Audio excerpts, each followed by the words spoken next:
Hello everyone, and welcome to the Osho Zen Tarot reading for the new moon in March. It's actually in Aries. It's technically the 31st that the new moon took place in Australia, about 4:44 a.m. I think, but don't quote me because I'm not the astrologer. I'll speak to those later. It's been a massive new moon. It's also been a massive month. We've had an awful lot going on, and as we all know, there was the equinox around the 20th, 21st, 22nd of March. So there was the equality of light and dark time related to equal night, equal day, and also the sun moved into Aries. So most people are feeling things ramping up in some way, shape or form. Probably doesn't feel like it at the moment, simply because Mars is also retrograde, and that slowed a few things down for some people. But Jupiter went forward early in the month, I think, and also that's helped open up a lot of opportunities for things to start to move forward as well. I'm not sure how many people have been affected by the energies in the last week or so, quite literally from last weekend to this most recent weekend of at the end of March.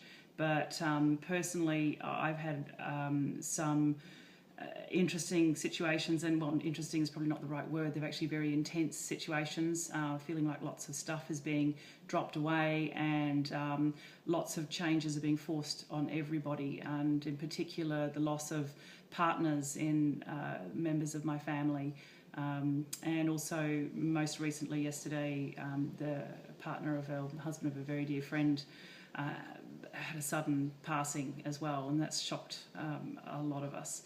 And so this time of energy is particularly, I think the best thing to use the term is shocking.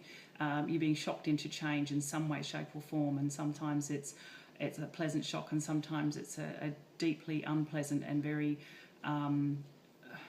possibly feels like a destabilizing shock.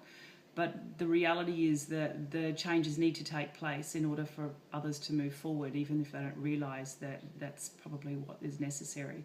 And this will become more obvious as time goes by.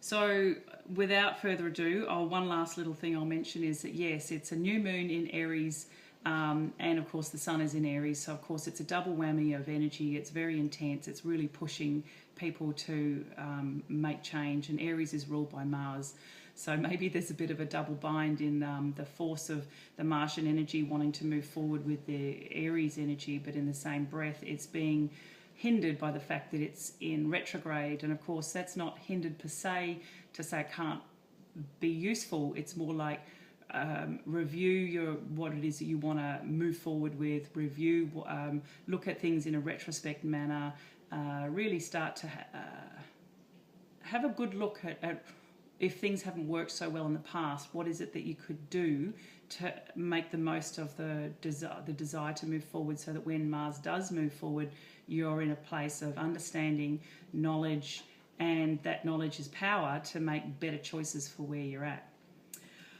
Right, enough of that. Moving on to the card for today, for the next fortnight, and it's the Rebel. And the Rebel is a powerful, powerful card.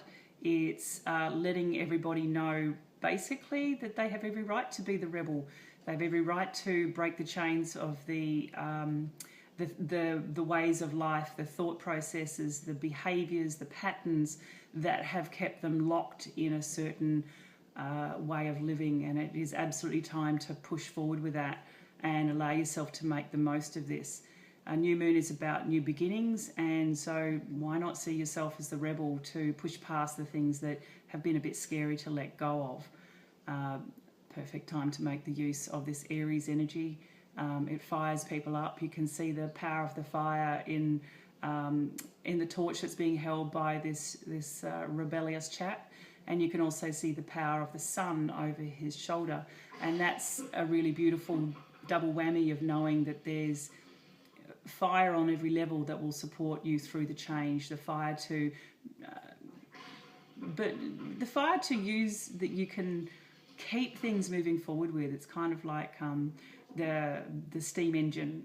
You stoke the fire with the coal and the fire keeps burning and the steam comes up and gets the engine to move, and it's really powerful. However, if you don't keep that fire going, the steam drops back down to water, nothing moves, the engine slows down, the whole train slows down, nothing will really change. So make the most of the fire that is available to you with the energy of this point in time. It lasts for approximately 2 weeks, but the most powerful time to make use of it would be literally in the next 3 to 5 days. You also have the power of the Kundalini energy. You can see a snake energy moving around this chap.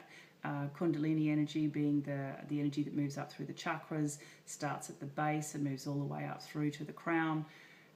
If we move and stoke our fire properly, we can actually move the energy up through our body. You also have the eagle looking over the shoulder here, and that's an ability to sort of see things from a higher perspective, give yourself a chance to step back and look at things from a perspective that enables you to see more than you might believe that you can. I've just said, fire up and move forward, and then now I'm turning around saying, slow things down and use the eagle's eye to review things that are going on around you. But really what this rebel has the ability to do is to see the bigger picture, but use the fire that is available to him to keep moving forward and to break the chains of the habits and behaviours and environments that don't serve him. And fundamentally, everybody has the rebel in them, and they deserve to allow him to be present in their life.